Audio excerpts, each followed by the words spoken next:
Hello and welcome, I'm Tafara Kadamu. My guest today, a young man with big dreams, is also of the unusual type. Samuel Bekele made quite a stride. The first year he got into the business of marketing and communications. With leading companies under his belt, he is even aiming bigger, the training of a digital-savvy youth who will surely overwhelm the market in the years ahead. How could that ever be made possible? Very warm welcome to the program, Samuel. Thank you so much. Such a pleasure to be here, Tafara. Public relations and communications. We are not that many here in the capital. Is that the correct assessment? Absolutely.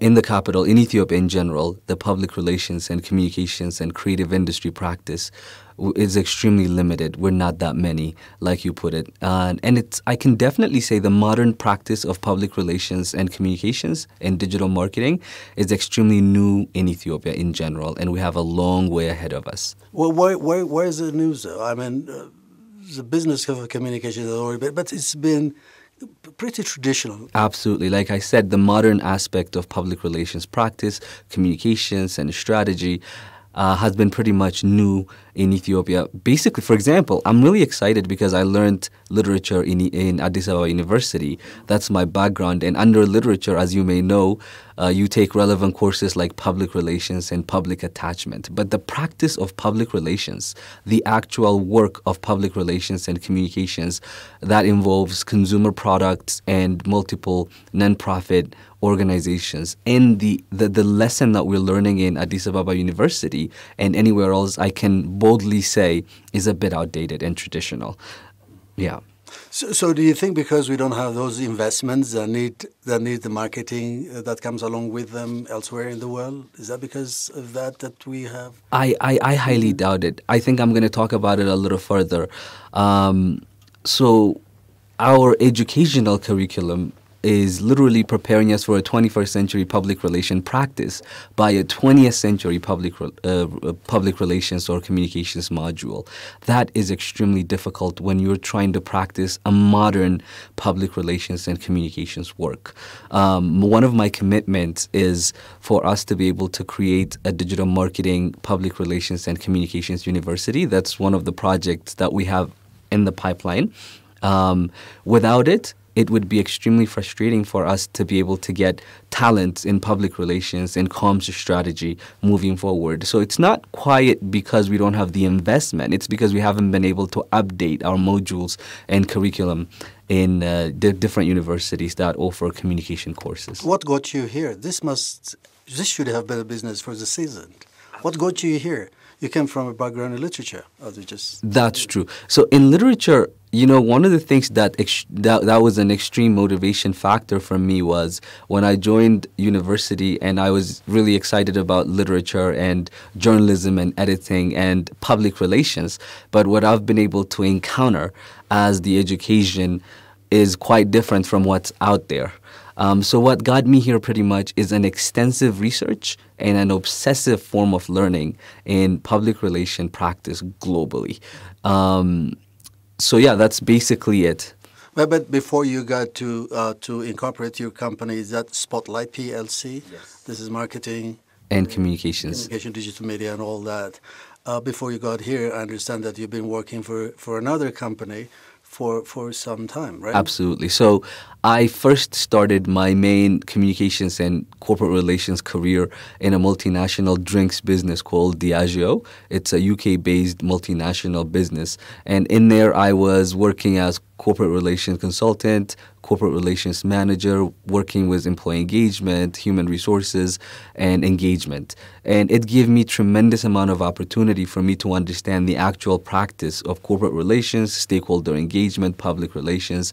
We learn advanced composition of press releases in university, but it's quite different when you're actually practicing it and when you're working on crisis strategy, crisis management, and mitigation. So Diageo has been an extreme lesson for me. And their talent development program, their future leader program, and other agendas are extremely wonderful. And I really like to commend them on that. And after that, I joined a local communications company. And that's been an amazing journey because I was literally thrown into PR and digital marketing. And I have been practicing digital marketing for like Never. It gave me an opportunity to practice both PR and digital marketing at the same time, which actually created the future of digital marketing in Ethiopia. I was one of the few people who started social media marketing in Ethiopia at a very high scale. Starting from that local communications company. And I decided to start my own company about 4 years ago. And I formed Spotlight Communications and Marketing with literally zero resources. And now we are over 30 employees across 2 organizations, Urban Productions and Spotlight Communications and Marketing. But the easiest thing to do in this country, I assume, is to get hired by some big company. Absolutely. And big money, have those corporate benefits and all that stuff. You don't have to worry about all that. What triggered the first? Well, I guess one day you told me off camera that one day you sat down and you had only 50,000 birr, a laptop, and no destination at all. Absolutely. Therefore, it's really... What got you there? The journey has been extremely incredible, and I am extremely passionate about entrepreneurship and becoming an entrepreneur. And if there is anything that's going to drastically transform Ethiopia, is true youth entrepreneurship. And I've been an avid advocate of what it means to be an entrepreneur. And I've been giving the youth specific tactics in order to create and sustain their own business. So to answer your question, when I left the communications business, I was a chief strategist to one of the biggest communications agencies in Ethiopia. And I literally decided to leave and start my own business. And I didn't even have a laptop. I returned my company car, my company benefits. I didn't even have a lot of savings. I only have about 50,000 birr. You know how that would sustain you. When 4 years ago, 50,000 is basically nothing. It was nothing. It was absolutely nothing. Are you going to pay it for rent, or are you going to sustain your groceries or any form of income? I used to support my parents as well. So 50,000 was a very limited amount of resource for you to start a business. And were you married then? I was in a relationship. I wasn't technically married, but I was in a very steady relationship. And I had so much responsibilities by then, and 50K wasn't going to cut it. I borrowed a laptop from a friend of mine. He's also a public relations consultant right now at my company. His name is Tashoma, and he's worked at EBC for a long time in French department. You probably know him. So he lent me his wife's computer, a mini laptop, and that's when I started writing all these technical proposals and financial proposals and took them out. And companies that I've been able to get an interview in have really seen the commitment of Spotlight Communications and Marketing. And then that's how it all started. And now we are 30 strong, and it's been an incredible journey. And your first contract was? So my first contract was with this company called Great Ethiopia Consulting and Investment Support Services. So they got a contract from the Addis Africa Convention and International Exhibition Center, so they wanted to outsource the public relations and the event management aspect of it. And I was literally a one-man show back then. I had my little nephew driving all the journalists, and I wrote the press release, composed everyone, sent out the invitation. And did you pretend that you were a big shot? I actually pretended to be. I was a big shot. I went there to try to lay up a tent, and I was literally the only one with one of the friends from the Great Ethiopian Investment Support Services literally supporting me all the way throughout the project. But I literally pretended to be a big shot. You wouldn't be able to get the opportunity otherwise. What convinced them to give you that contract? I think I was very comprehensive when it comes to the proposal. I wrote a proposal that would comprehensively capture the outcome of the event and the groundbreaking ceremony. And Naima, one of the ladies that was responsible for giving me the opportunity, saw true talent and ability instead of organization. And I didn't even have the cash register machine to get paid my advance payment. So I was telling them, you can hold on to that. I'll get the advance payment later. So it's that advance payment that actually started my company. Were you partly lucky, though? I mean, you need to be two to tango. Unless... It really does take two to tango. But... the ones who were giving you that contract must have had a different set of orientation, if you will. Absolutely. That would get them attracted to your proposals, because you are extremely young. Yeah. You're talking about a business which I think is for the season. In literally 1 year, we grew into 21 employees. We're talking about full-time employees with a payroll of over 300,000. There's never, in the history of the creative industry in this country, it takes pretty much 10 to 12 years to get to a level like that. our growth has been extremely unprecedented. When it comes to luck, I literally worked for 16 hours every day. I had this little office where I first rented, which is 40 square meters, right by Bole Madhanelem. And I sat there and I literally listened to the nightclubs around that area. I literally worked every single day, including Sunday, for an average of 16 hours every day. I lost 10 kilos. So there's. Were you alone then, or you had? I was alone then. The first person that I hired was a finance manager, and people were making fun of me. You literally don't have any finance to manage, but I had to make sure, in order to create a huge company, I have to make sure my books are in order. There's the way we define success in our community. There's a fundamental misconception. People's understanding of hard work. So for any entrepreneur, I would say, this might be a cliche, but a combination of hard work, I wouldn't even say luck, but being at the right time at the right moment. And that is actually part of work, not luck. So it's been a tremendous journey. For example, for me, I stopped listening to music, watching movies. Every time I'm taking a shower, I have this 5-minute audio that I listen to. I had to be extremely focused to create Ethiopia's biggest creative and full-service communications agency. Right now, we are literally leading the change in digital marketing and in public relations practice, and we're on our way to be the biggest agency in Ethiopia in less than a few years. So that's what you planned early on? Did you have a roadmap of sorts, if you will? I always say start with the end in mind.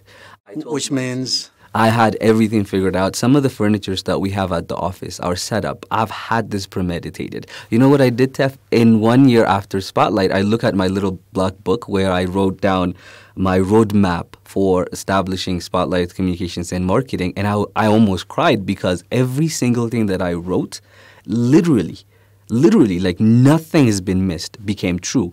I told my team a year into our business, we were going to be affiliated with the world's largest public relations firm. And you are. And we are. And right after a year that I said that, we got affiliated with Edelman, the world's largest independent PR firm, and it was an incredible journey. So I would definitely say I have seen the end, and it keeps expanding and expanding. Right now, what we have in mind over the next 5 years is extremely incredible. Like you and I talked about right now, the practice of public relations in Ethiopia can be better. The practice of communications need to be extremely transformative. In order to do that, we can't prepare our children. We can't prepare university kids for a 21st century public relations practice by using analog public relations practice. That's why Spotlight is going to open very soon Digital Marketing Academy and Public Relations Academy. And we're going to need experts like Even Tafarra for us to be able to understand how to take communications to the next level in this country. Wow, interesting. All this in 4 years. All this in less than 4 years. So give us a perspective of what you do. Here's what I do. I claim to be a communications specialist. So I am chief strategist at Spotlight Communications and Marketing. What that means is I design brand strategy. I create a brand from the scratch. If a company comes and they tell me we're going to produce this FMCG product, or we're going to create this product, then starting from the naming all the way to the innovation and all the way to the brand identity, brand architecture, and overall brand positioning of the product. After I give birth to that brand, I literally roll out into the market with a comprehensive, sustainable, scalable, and strategic marketing plan. And I've had track records of so many brands that I could literally recall right now that literally penetrated the market and won in the business in this country. Not only in brands, but my specialty is also with non-profit. The European Union is our client at the moment. We work in close collaboration with a foreign global firm for us to be able to create visibility and communication projects for the European Union delegation. USAID is also one of our clients, the Bill and Melinda Gates Foundation. The list goes on. And this happened because we have the culture and a proud tradition of delivering at scale for our clients in terms of transforming their businesses. How many brands have you done this far? I mean, over. I think my team would literally know because we have a bar graph of products that we've worked with, companies that we've worked with. Over the years, I've been able to personally handle close to 50 brands and organizations that I've looked after. Some of them must be very close to your heart. Absolutely. Some of them are extremely close to my heart. Can you talk a little bit about that? For example, Sun Chips is a product that literally got me working from the bottom of my heart. When it first came into the market, Chris, the general manager, and I had a conversation on how we can drastically position the product to be the winning snack in this country. And at the moment, I don't need to tell anyone that Senchips is one of the greatest brands, fast-moving consumer goods products enjoyed by its target consumers. Just like this, there's water products, milk products, fast-moving consumer goods category, and also non-profit organizations that rely on Spotlight to position themselves as the most trusted organizations in the community in which they operate in. Have you met people who would say, I like that brand, knowing very little that you're the guy who behind that, you'll be surprised. It's the same for ad campaigns and public relations and comms campaign. People would see a video asset and they say, I love this thing. And I remember my dad once looked at an ad that I did, which was an absolute incredible campaign, but he said he hated it. I understand. I was really happy because he's not the target consumer. Sometimes we cater for a tremendous amount of demographics and psychographics when we should focus on our target audience at hand and focus our messaging, bespoke our messaging to those guys only. And you've gone beyond the Ethiopian borders, right? I've gone beyond Ethiopian borders, but more importantly, we work for international organizations that are based globally into the Ethiopian market. But right now we are expanding into the East African market. We have partners and affiliates in different corners of Africa. What is the probability that you would be consumed by your partner out of London?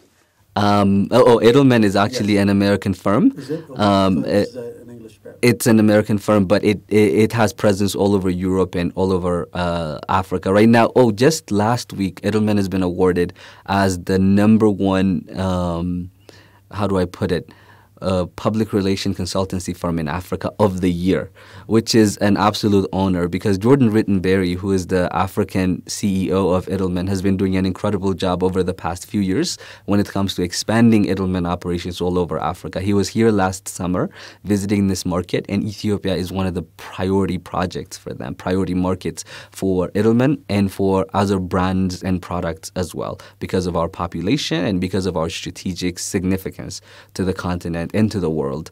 So I would say the idea of full acquisition, we're really open to it, but Spotlight would remain a family business, and Ethiopia right now is not fully open for a full acquisition of service sectors. But when it is ready, do you think that would be a possibility? I think that's definitely a possibility. Do you say about 32 employees? Right now, between the new production company I co-founded, Urban Productions, and Spotlight Communications and Marketing, we are about 31, the full-time employees only. We also employ, when we do campaigns, for example, we have hundreds of young people that we employ over a period of time. How many of them are friends? So I have a policy. I don't hire friends and family. But I have my little nephew who is now an editor who's working at Spotlight. I'm giving him that exception.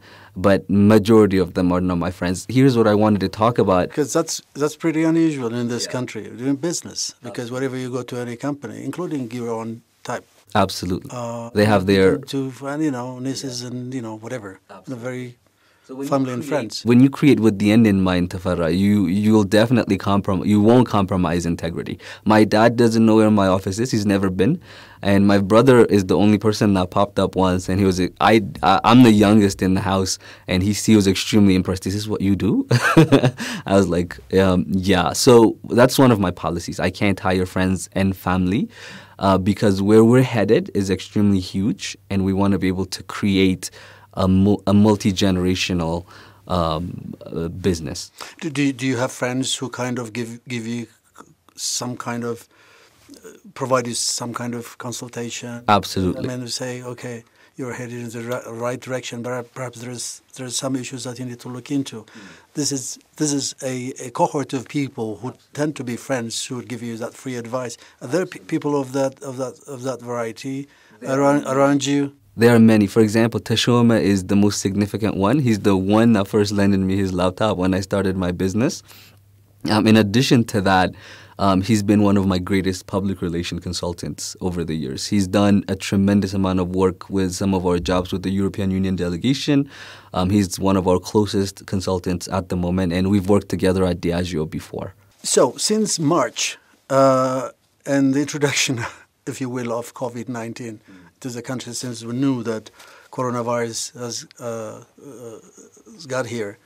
There are very many businesses that have been negatively impacted. Is yours one of them? Ours is definitely one of them. So, when one of the good things that we've done is switching our strategy to digital marketing and public relations. So the practice of public relations during COVID has actually escalated.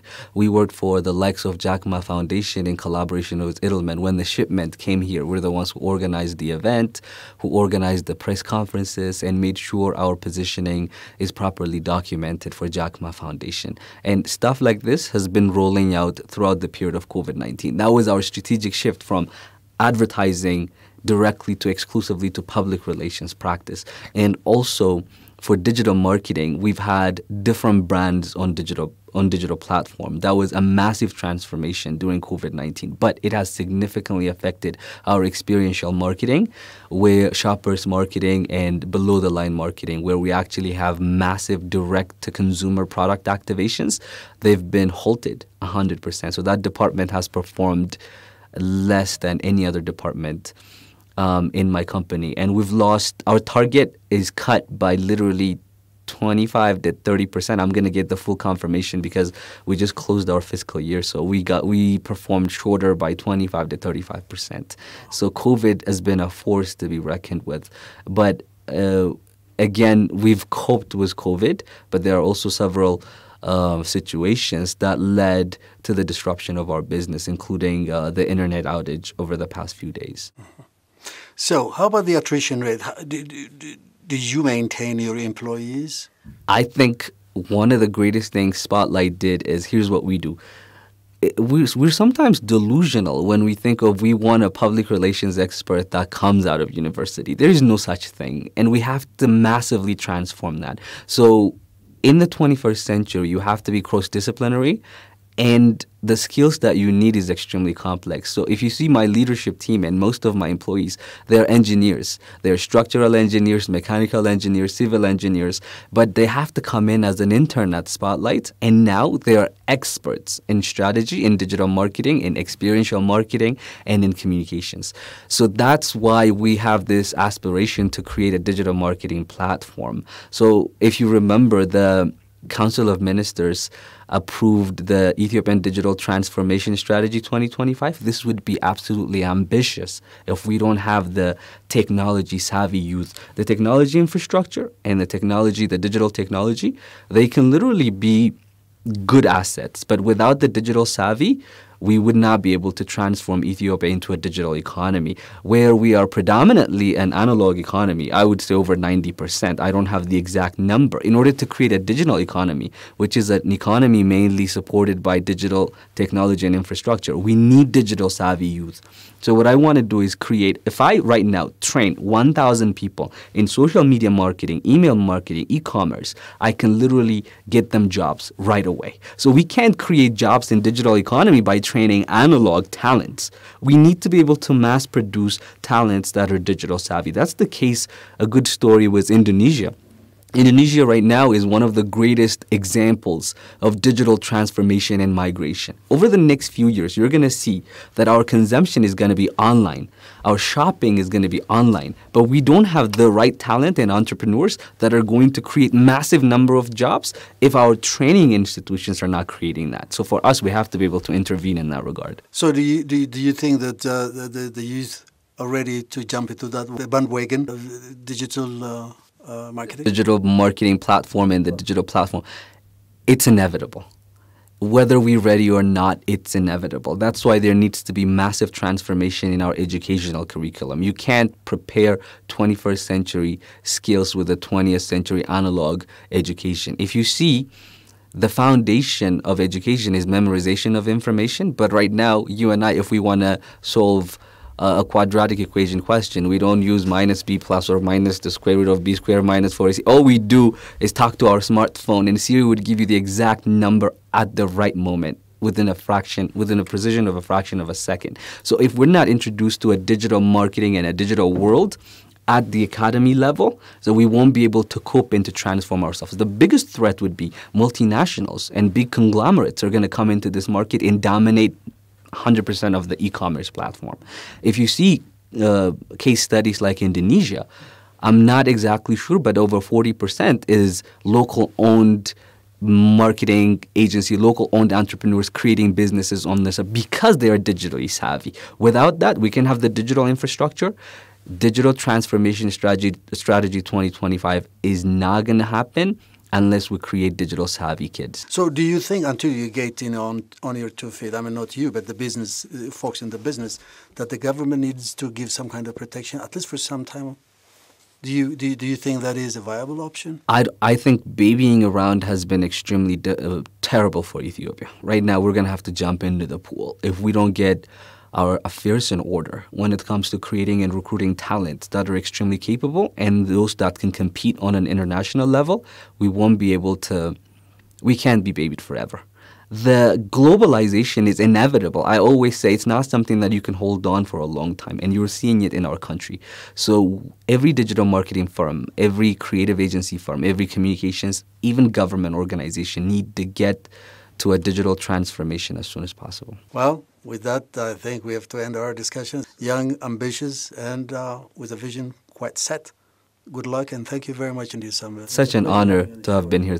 Thank you so much, Tafara.